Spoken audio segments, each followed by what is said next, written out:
a pas vu le bonheur dans la rue. Oh Gugu, il y a ma fille qui va se marier. Là, putain, non, pas ma fille, ni la couturière. C'est comme un jour dans les rues de Bonn, il y avait 2 Européennes, il y en a une qui pleurait. L'autre, elle lui dit, allez, tu pleures pas comme ça, va. Si tu t'occupes du camp du raton, un arabe qui passe, il dit, le camp, c'est toi, le raton, il t'emmerde. La physionomie du con de raton.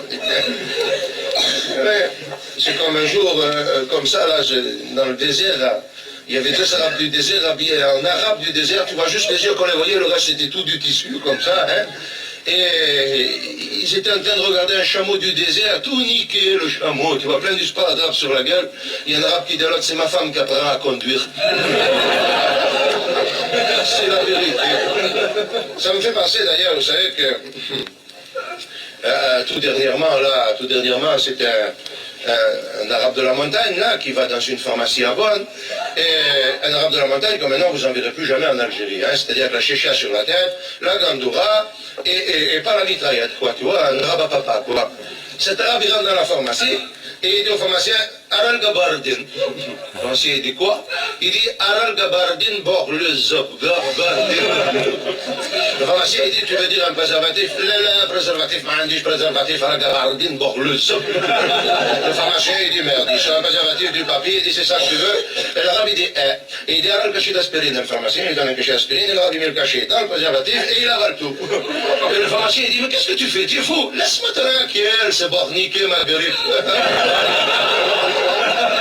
C'est la vérité. Allez, soyons sérieux. Il y a une dizaine d'années, là, à l'opéra de Bonn, il y avait eu un récital Shakespeare. Ouais, 3 jours de récito. C'est les périodes là-bas, me faisait pas chier, hein. 3 jours de récito des opéras inspirés par ce terrible Ambrabaouté de Shakespeare. Le premier opéra qu'on joue, c'est Othello de Verdi. Et il y a tout le Benoît qui dit, ah ça aussi ça va s'arrêter là, putain, ça aussi ça va s'arrêter. Et à la fin de l'opéra, tu vois qu'il y a Othello qui stranguline Desdemone, à la satisfaction quasi générale dans la salle, hein. Même qu'il y a un Benoît qui dit, s'il avait tué au premier acte, il aurait fermé sa gueule au moins. Et quand il a fait sa femme, il ne sait plus quoi en foutre, puisque Othello, il lève Desdemone à bout de bras, il crie, que vais-je faire sans toi? Il y a un Benoît qui crie, baise-la pendant qu'elle est encore chaude. Tu aurais vu la ramère qui s'est attrapé l'Othello,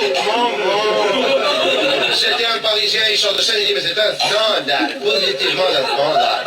Jamais de ma vie, il avait suivi par un camouflage. Et croyez-moi, je n'accepterai jamais de rechanter dans un tel public. Le commissaire de police de la ville de Bonn, un enfant du pays. Ne faites pas attention, tous ces falsos, ils n'ont pas l'inspection nécessaire pour comprendre.